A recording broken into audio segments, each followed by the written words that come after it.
J'étais toujours là. Maintenant Dieu se pose la question, j'ai changé ou bien c'est comment? C'est ce qu'il est en train d'essayer dans la vie d'Abraham. Il veut juste voir est-ce qu'Isaac et Abraham aiment tellement.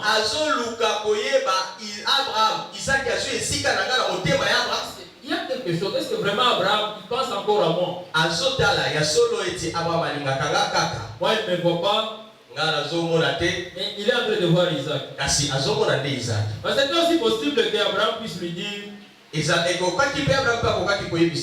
papa, s'il faut prendre le fils unique, le premier né c'est Ismaël. Alors cherchez Ismaël.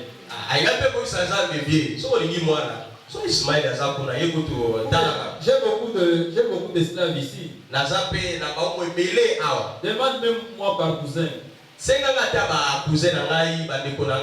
par cousin, je te donnerai 12 par jour. Mais laissez l'enfant de Sarah. Tu me cherches des problèmes. Sarah va me brûler dans cette maison. Comment je vais commencer à expliquer ces choses? C'est pour dire que quand Dieu nous demande quelque chose, quand Dieu nous met à l'épreuve, ce n'est pas toujours facile. Ça fait mal. Ça nous amène à penser. Et comme souvent nous sommes faibles, ça nous arrive d'accepter. Et après quelques temps, on cherche la logique. On cherche le verset qui dit qu'il faut servir Dieu avec notre intelligence. On commence maintenant à analyser. Est-ce que ça peut venir de Dieu? Est-ce que vraiment c'est la voix de Dieu? Et d'ailleurs, lui, il n'est pas dans notre église. D'ailleurs, lui, il n'est pas congolais. On dit que ces gens ici sont des aventuriers. C'est là où même tu te rappelles que tu es catholique. L'histoire ici des protestants. On me prévenait depuis. Mais tu sais, toutes les façons pour fuir. Tu deviens Jonas. Tu veux que j'aille comme ça? Tu veux que j'aille comme ça? Ah, ok, attends-moi. Ça va, c'est là. Il faut aller une autre route. Donc il faut éviter cela dans nos vies. Aujourd'hui, nous allons plus nous focaliser sur les raisons qui ont poussé Dieu à agir. Sur les raisons qui ont poussé Dieu à agir sur lui-même. Et c'est pourquoi nous allons prendre notre thème d'aujourd'hui. Nous l'avons intitulé ainsi: les raisons qui poussent Dieu à pouvoir et agir. Parce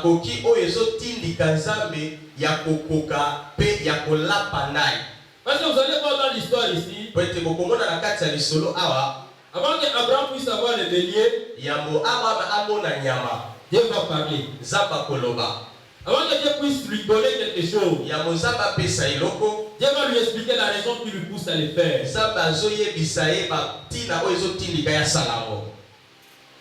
On va nous lire cela dans Genèse 22 toujours, le 12e verset.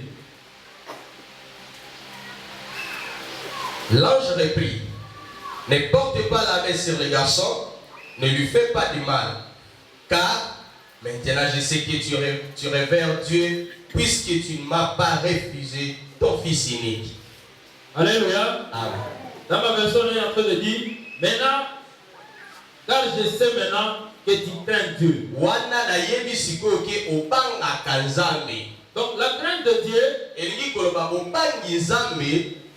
ça pousse Dieu à agir. Si nous avons la crainte de Dieu, ça lui pousse à faire quelque chose dans nos vies. Et notre premier point de ce matin, ça sera la crainte de Dieu. On va essayer de voir quels sont les avantages d'avoir cette crainte de Dieu? tokomona babolamu oyo ezali kolanda nsima ya kobanga Nzambe. Et l'autre raison qui pousse Dieu maintenant à agir sur lui-même.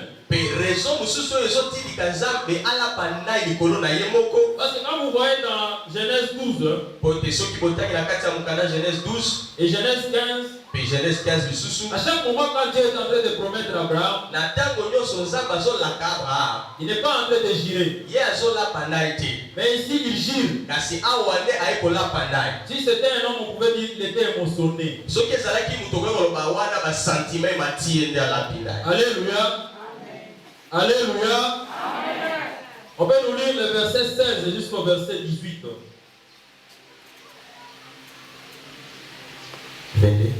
22, 16 jusqu'à 18. Et lui dit, je les jure par moi-même, parole de l'Éternel, puisque tu as fait cela, puisque tu ne m'as pas refusé ton fils, ton unique, je te comblerai de bénédictions. Je multiplierai ta descendance et je la rendrai aussi nombreuse que les étoiles du ciel et que les grains de sable au bord de la mer. Ta descendance dominera sur ses ennemis. Tous les peuples de la terre seront bénis à travers ta descendance parce que tu m'as obéi. Amen. Alléluia. Alléluia. Amen. Ici, vous allez comprendre que ce qui pousse Dieu à agir,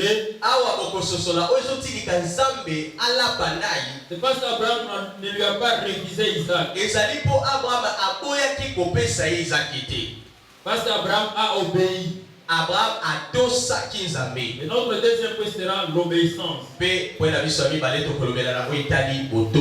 On verra le bienfait qui soit attaché à l'obéissance. Amen. Vous allez m'excuser, je vais toujours commencer par des petites définitions pour ne pas créer de confusion.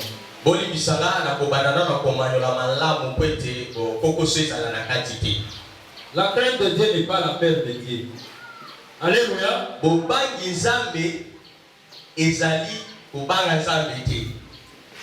être tenté de définir la crainte de Dieu comme la paix.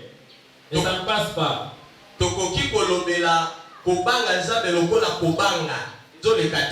Mais parce qu'on définit la paix, on définit ça comme l'émotion qui accompagne la prise de conscience d'un danger.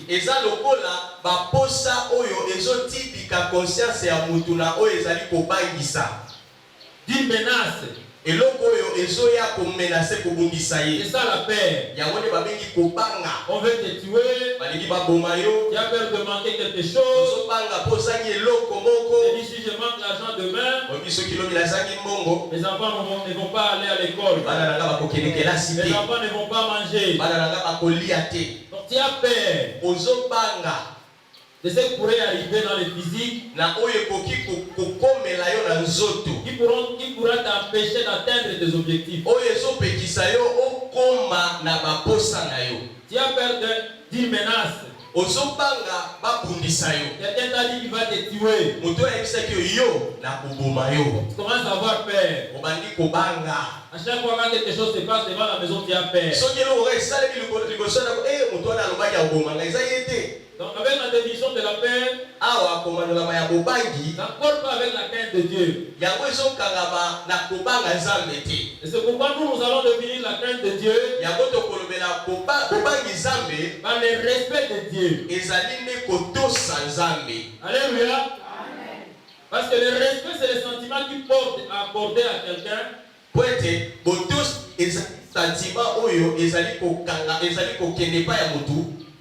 De la considération,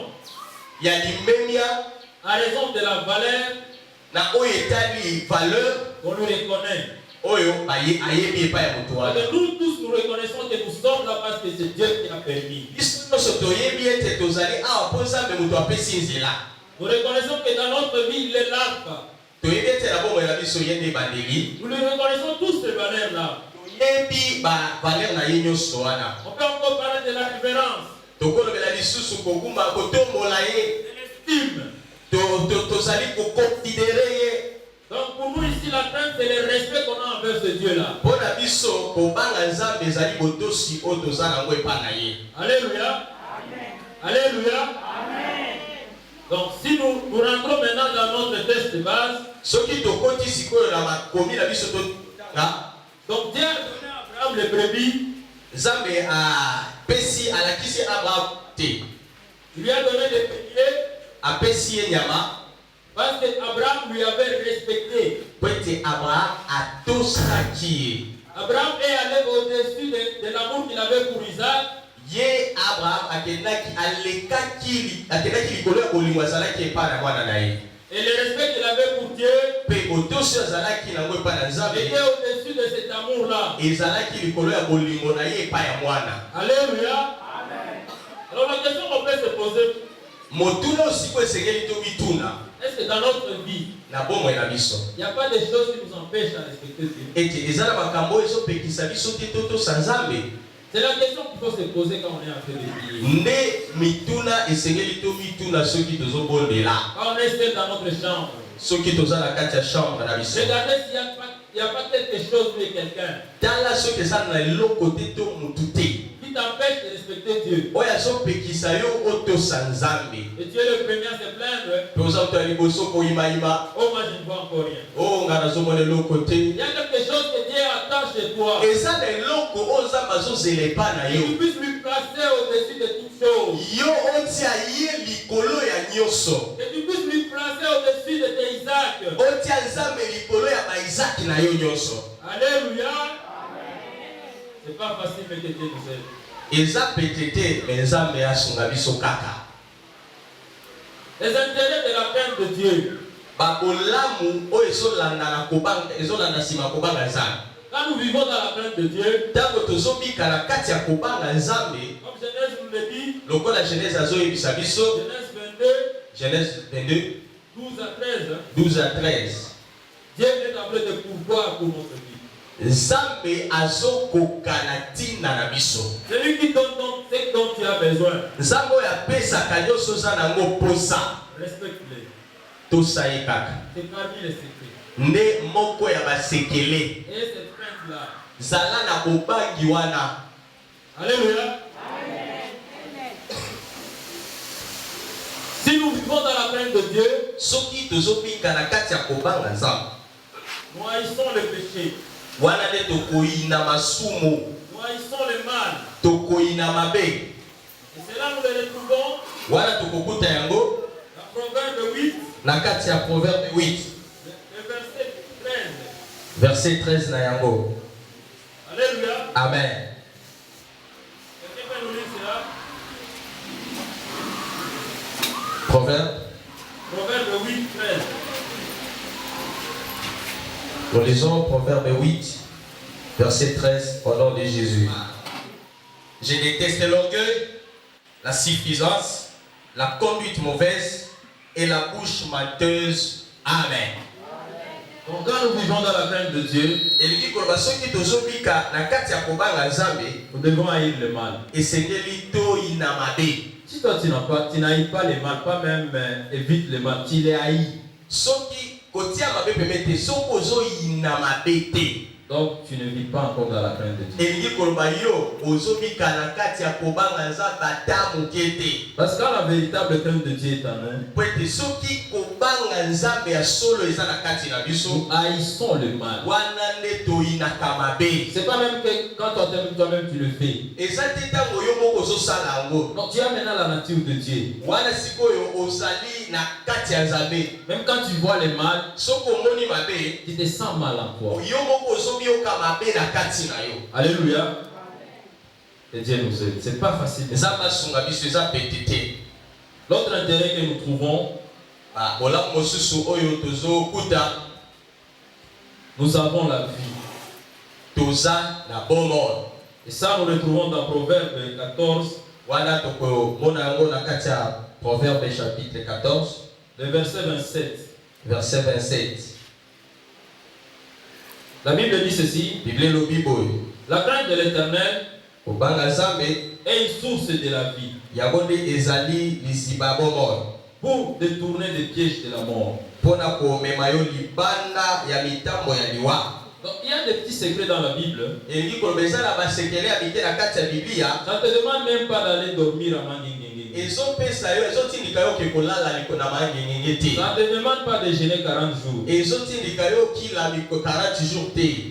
C'est l'attitude que nous avons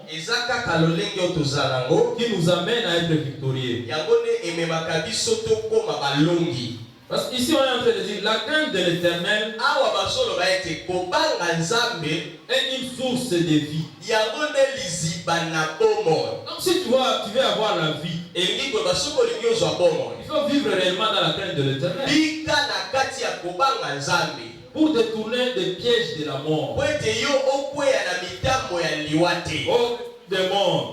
Mais si tu es dans la crainte de l'Éternel, l'esprit de mort ne t'aura jamais.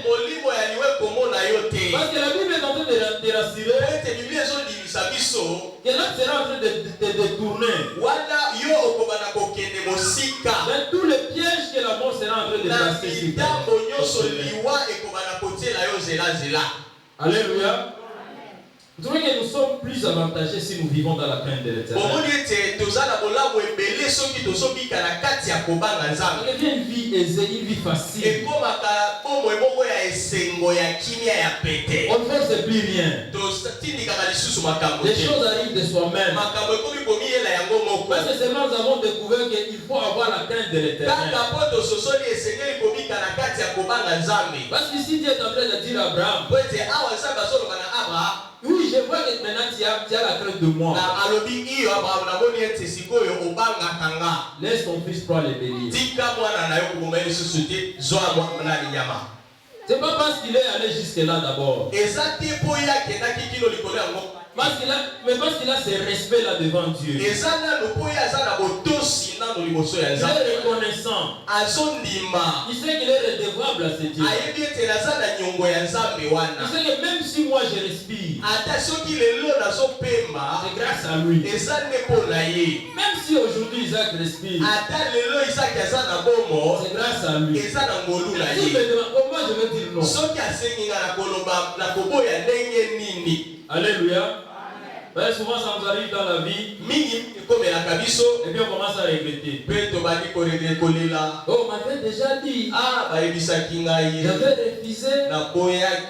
Oh, on a volé. Oh, j'ai laissé tomber. Alléluia. Oh, ça a brûlé. Oh, moteur c'est tout petit. Oh, ça a connu l'accident. Oh, on m'avait dit ça. Je n'avais pas entendu. Oh, peut-être parce que quand tu donnes à Dieu, tu ne fais pas de pitié. Il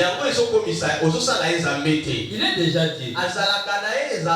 Que tu donnes pas, lui ne change pas. Que tu donnes pas, lui ne change pas. C'est comme quelqu'un qui a lavé ses habits. Il décide de les porter dehors au soleil.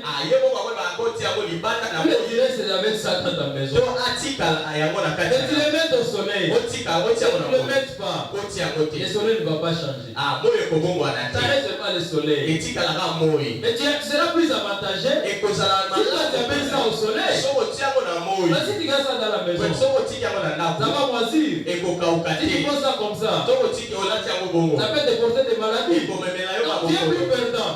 Quand tu gardes ça avec toi dans la maison, tu es plus avantagé quand tu amènes ça avec le soleil. Et c'est ça avec notre Dieu. Quand nous venons avec le respect devant lui, quand nous lui abandonnons notre vie, il donne maintenant la force. Il est en train de nous arranger.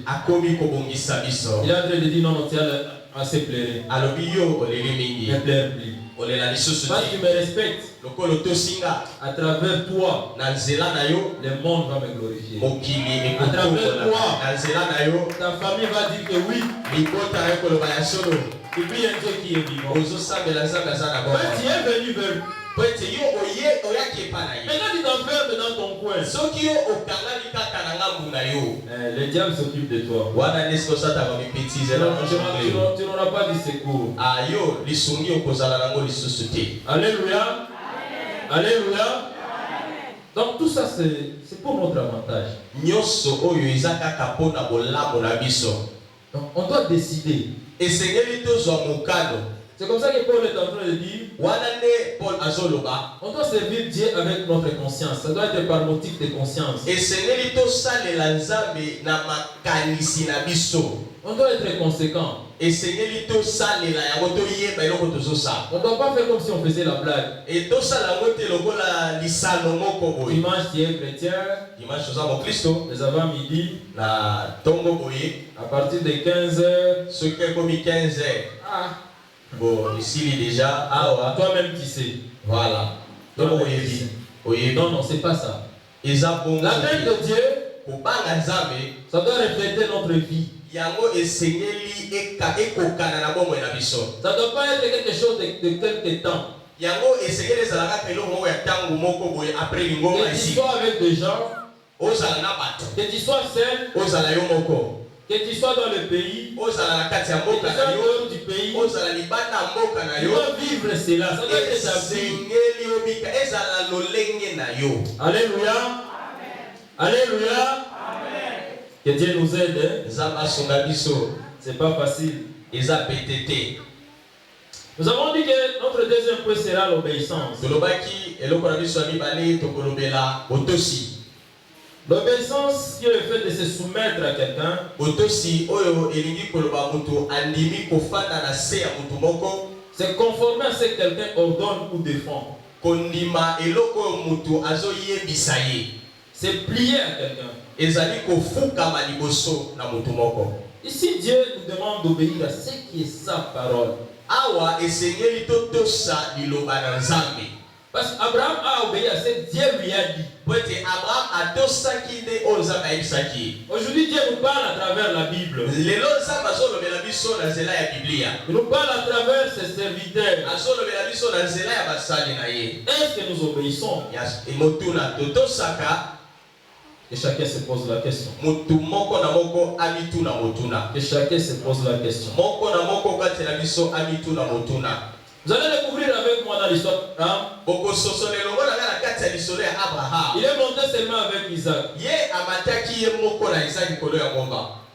Je suis sûr quand il partait avec son fils de 19 à 20 ans,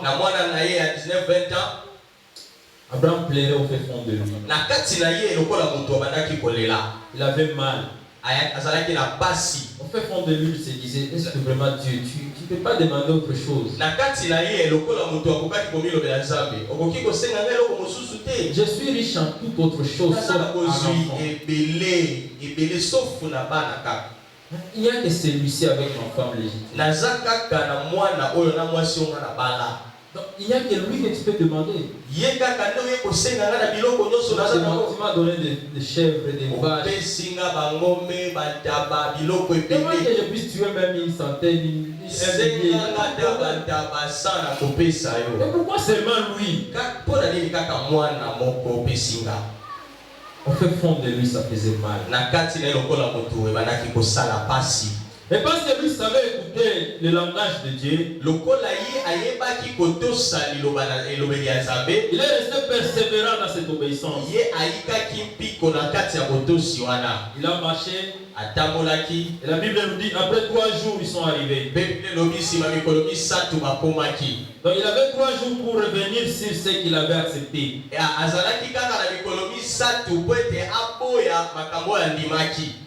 Mais lui il a dit non, je vais jusqu'au bout. Parce que je respecte la personne qui m'a demandé. Abraham est monté avec Isaac. Mais la Bible nous dit, quand il descend avec la bénédiction de moi et toi. Alléluia. Quand il monte seulement avec un seul homme, un seul enfant. Mais quand il descend, il devient déjà le père de nous tous. Parce qu'il a obéi à Dieu. Dieu l'a aussi élevé. C'est la même histoire avec Jésus-Christ. La Bible nous dit, lui il a obéi jusqu'à la mort. Mais jusqu'à la mort de la croix. Alléluia. Alléluia. Pour lui aussi, ce n'était pas facile. Pour na ye pezala ki petete. Vous allez trouver dans la Bible, Au comment était la carte sa Biblia à Gethsemane, na Gestemane il commence à dire Seigneur, abali koloba kolo Père, tata si c'est possible, soki ekoki que ces coups passent loin de moi. opoyo. Et parce qu'il doit obéir. Mais loko la ye sengela ki atosa. Mais ça fait mal, ça doit faire mal. Et so ça la passe, c'est sengeli pe ça la passe. Mais je dois obéir. C'est sengeli nena tosa. À la fin, il dit, Na sukalobi que ta volonté soit faite. tata mokano na yo ne kokisama. Que ta volonté soit faite. Mokano na yo ne kokisama. Il a fait pour toi et pour moi. Alobi po na yo pe asala ki yango po na yo pe po nanga. Nous allons lire cela dans Philippiens 2, Tokotanga yango na Philippiens chapitre 2, le 8e au 11e verset. 8 kilo na 11. Philippiens 2, 8 à 11. Il s'abaissa lui-même en devenant obéissant jusqu'à subir la mort. Oui, la mort sur la croix. C'est pourquoi Dieu l'a élevé à la plus haute place et il lui a donné le nom qui est au-dessus de tout nom. Pour qu'au nom de Jésus, tout être s'agenouille dans les cieux, sur la terre et jusqu'à sous la terre. Et que chacun déclare Jésus-Christ est Seigneur à la gloire de Dieu le Père. Amen. Alléluia. Amen. Et Paul est en train de nous dire, Pour la zone Manabiso, soyez mes imitateurs, Bo imite ngai. comme moi-même je suis imitateur de Christ. Lokolanga na landa ki Yeso. Alors si c'est lui que nous devons imiter, Soki yende esengeli to landa. lui il a obéi Ye atosaki. jusqu'à la mort. Kino na liwa. Notre père aussi, notre patriarche aussi Abraham, Tata na biso pe Abraham il a obéi atosaki. jusqu'à aller jusqu'à la montagne. Kino akomaki likolo ya ngomba. Et la Bible dit qu'il a même lié son fils. Bible lobi asi akangaki mwana na ye basi. Il a même élevé la main Asi atiaki ye tu melope jusqu'à la fin. meli kino na suka. Alors qu'est-ce qui nous empêche de le faire? Nini oyo ezopekisa biso tosala yango? Si Jésus-Christ est un Dieu, Soki Yesu aza nzambe, Abraham aussi était un Dieu. Abraham pe aza nzambe. La Bible nous dit que c'était des hommes comme toi et moi. Bible lobi bango bazalaki bato lokola biso. Si nous apprenons seulement le langage de Dieu, Soki toyekoli malamu elobeli ya nzambe, nous aussi on peut faire comme eux. biso pe tokoki kosala lokola bango. Mais qu'est-ce qui nous empêche? Nini ezopekisa biso? Comment tu veux que Dieu puisse gérer sur ta vie Olingi ndenge nini nzambe alapanda likolo ya bomoi na yo, et tu ne veux pas l'obéir? kasi yo olingi kotosa ye te. Tu es rebelle dans sa maison. Yo oza motomboki na ndako na ye. Tu es rebelle pour la parole de Dieu. Oza motomboki likolo ya liloba ya nzambe. Mais tu attends que Dieu puisse gérer sur ta vie. Kasi olingi nzambe alapanda likolo ya bomoi Ouais, na la ye. Bible nous dit que pour que Dieu puisse aller juste à gérer sur nos vies, Na Bible ezoloba na biso pe te nzambe alapanda likolo ya bomoi na yo. nous devons être obéissants à ce Dieu-là. Esengeli totosa na nzambe wana. Donc, il ne peut pas gérer sur nos vies Akoki kolapanda likolo ya bomoi na si biso nous te. sommes des rebelles. Soki toza batomboki, Que Dieu nous aide. nzambe asunga biso. Qu'est-ce que nous gagnons quand nous obéissons? Nini oyo tozwaka na nzela ya botosi. Nous avons déjà vu avec Abraham notre obéissance amène Dieu à gérer sur nos vies. Tosi tomoni Abraham botosi na ye emema nzambe kolapanda ye na bomoi na ye. Et quand nous regardons Deutéronome 11, le verset 27, Mpe ntango tozotanga na Deutéronome 11 verset 27, Dieu est en train de dire ceci: nzambe azoloba boye, si vous obéissez, soki botosi je vous bénirai. nakopambola bino. Si vous obéissez, Soki botosi voilà les bénédictions qui vont vous accompagner. botala mapamboli oyo ekolanda bino. Et quand nous aurons le temps à la maison, Mpe soki ntango na ndako on est en train d'épeler dans Deutéronome tout ce qu'il y a comme bénédiction. bazotanga bamapamboli nyonso wana na Deutéronome. Ça découle de l'obéissance. Ezokita nde nsima ya botosi. On ne peut pas être chrétien et être désobéissant à Dieu. Okoki kozala mokristu kasi otosaka nzambe te. C'est une chose avec son contraire. Wana ozosala eloko mpe ozotelemela yango yo moko. Être désobéissant dans la maison de l'Éternel, Kozanga kotosa nzambe na ndako ya nzambe, c'est être perdu. wana eza moto ya bungi, eza libungi. Donc il n'y a pas plus malheureux que celui qui est perdu dans la maison de l'Éternel. Kasi eza eloko ya pasi te lokola moto asi abungaki na ndako ya nzambe. On doit être obéissant. Et Seigneur lui tout ça. La Bible est en train de nous recommander d'être obéissant au conducteur. Biblia ezotindika biso tout ça bakambi na biso. Même si on ne veut pas le faire. Ata stotolingi kosala moti. Et comme c'est la parole de Dieu. Lokola eza liloba nzambe. Essayons d'être obéissants. To mekana lokoto ça. Si nous sommes obéissants, Soki tozoto ça. nous avons le salut éternel. Tokozala na bombo ya seko. Et ça on peut le lire dans Hébreux 5. Wana tokotanga wana Hébreux chapitre 5. Le verset 8 à 9. Verset 8 qui donne à 9. Tu peux nous lire cela? Hébreux 5, 8 à 9. Alléluia. Amen. Hébreux 5. Oui. Bien qu'étant fils de Dieu, il a appris l'obéissance et par tout ce qu'il a souffert. Et c'est parce qu'il a été ainsi mené à la perfection qu'il est devenu, pour tous ceux qui lui obéissent, l'auteur d'un salut éternel. Alléluia. Amen. Donc, à travers l'obéissance, nous avons le salut éternel. Donc tu ne peux pas être sauvé si tu n'as pas l'obéissance. Par l'obéissance, même de nos parents. J'aime ça. Éphésiens 6. Éphésiens 6. 6, 1 à 3. Ici, Paul est en train même de vanter cela. Il est en train de montrer la bonté de l'obéissance. Éphésiens 6. 6, 1 à 3. Vous, enfants, obéissez à vos parents à cause du Seigneur, car c'est là ce qui est juste.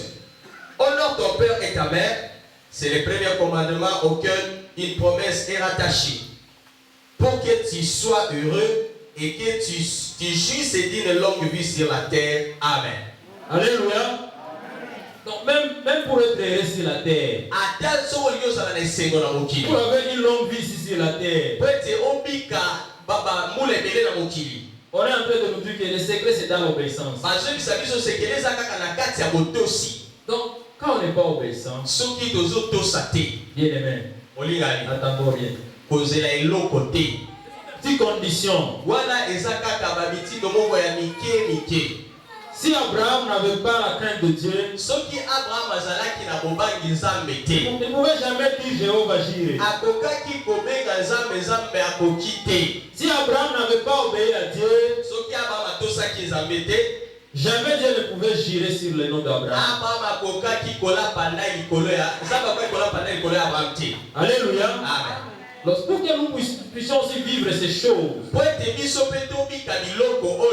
on doit avoir la crainte de Dieu et on doit être obéissant. Alléluia. Amen. Alléluia. Amen. Je suis en train d'aller atterrir. Et nous allons atterrir avec le verset de Jérémie. Et ceux qui ont des Bibles vont lire avec nous. Parce qu'ici Dieu est en train de dire quelque chose sur nos vies. Il est en train de dire si nous avons l'obéissance, il va mettre sa crainte en nous. Et il est en train de promettre des choses. Nous sommes dans Jérémie 32. Jérémie 32. Le verset 40 à 41. S'il y a ceux qui ont de Bible, même dans des téléphones, on va lire ce verset ensemble. Parce que là où Jérémie est en train de parler du peuple, tu seras en train de remplacer cela par toi-même.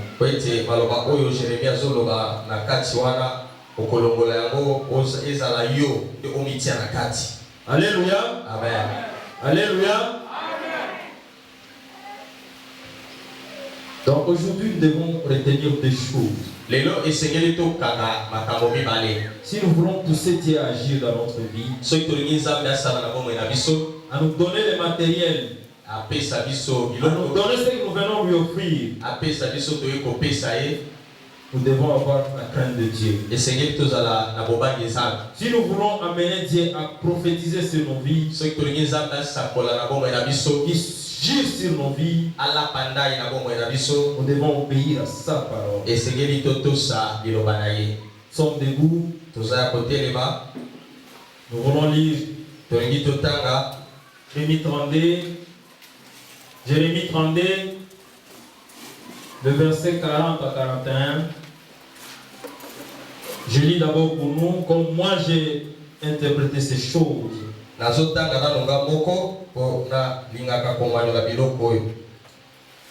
Bible est en train de dire, j'essaie un peu de remplacer là où il parle du peuple, je vais remplacer par moi.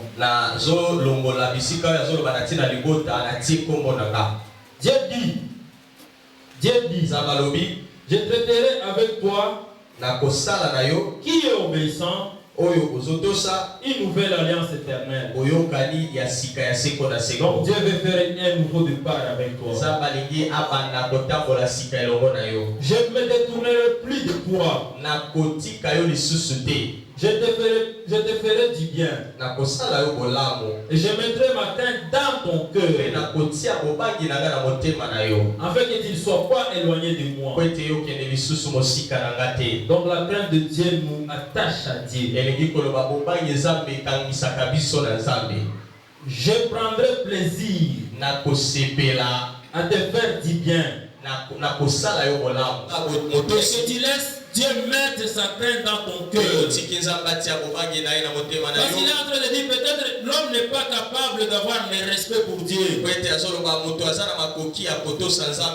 pour cela lui-même il est en train de dire, je mettrai ma crainte dans leur cœur. Donc il nous parle à nous ce matin. La parole nous concerne nous maintenant. Ce n'est pas pour les gens là de longtemps. Non. Donc c'est la parole qui sort pour nous. Pour moi et toi. On va lire ensemble. Ne te soucie pas, si tu lis même en Swahili, il n'y a pas de problème. Lis seulement. Le plus important, Dieu lui attend. L'important, Dieu lui te suit. Même un Dieu peut lire et Dieu va écouter.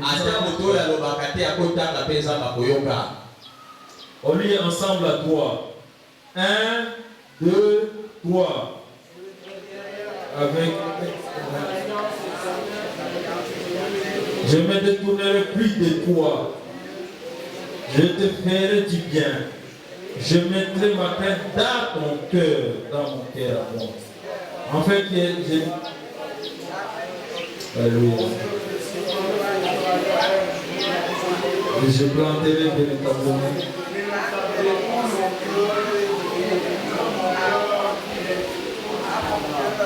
Laisse que ce verset ici puisse nous accompagner tout le mois d'avril. Nous allons répéter cela à la maison. Nous allons répéter cela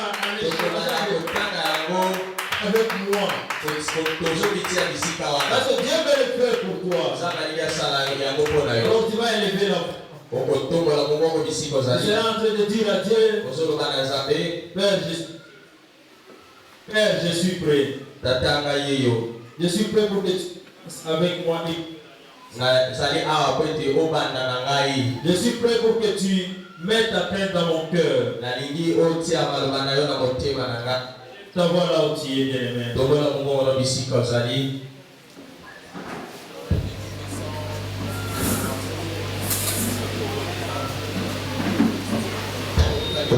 esengeli osenga na Nzambe liloba oyo eza na sele na motema na yo.